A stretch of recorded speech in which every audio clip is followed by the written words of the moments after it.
The Lord said to me, "Take a large scroll and write on it with an ordinary pen Mar Shalal Hash-Baz.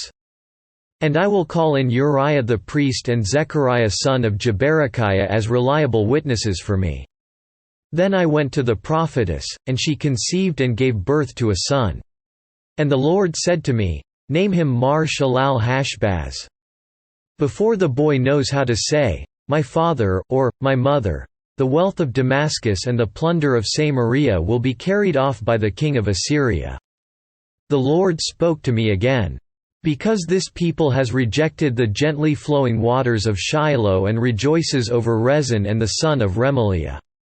Therefore the Lord is about to bring against them the mighty floodwaters of the river the king of Assyria with all his pomp.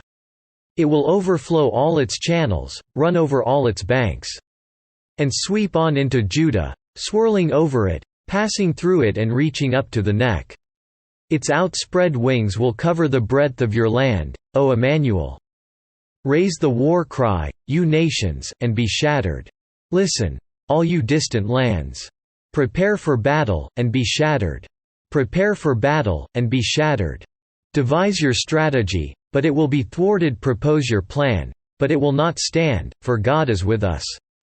The Lord spoke to me with his strong hand upon me, warning me not to follow the way of this people. He said, "Do not call conspiracy everything that these people call conspiracy. Do not fear what they fear, and do not dread it. The Lord Almighty is the one you are to regard as holy. He is the one you are to fear, he is the one you are to dread. And he will be a sanctuary, but for both houses of Israel he will be a stone that causes men to stumble and a rock that makes them fall. And for the people of Jerusalem he will be a trap and a snare. Many of them will stumble, they will fall and be broken, they will be snared and captured. Bind up the testimony and seal up the law among my disciples. I will wait for the Lord, who is hiding his face from the house of Jacob. I will put my trust in him. Here am I, and the children the Lord has given me. We are signs and symbols in Israel from the Lord Almighty, who dwells on Mount Zion.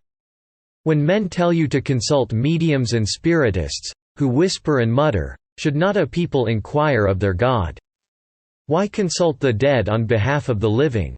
To the law and to the testimony. If they do not speak according to this word, they have no light of dawn.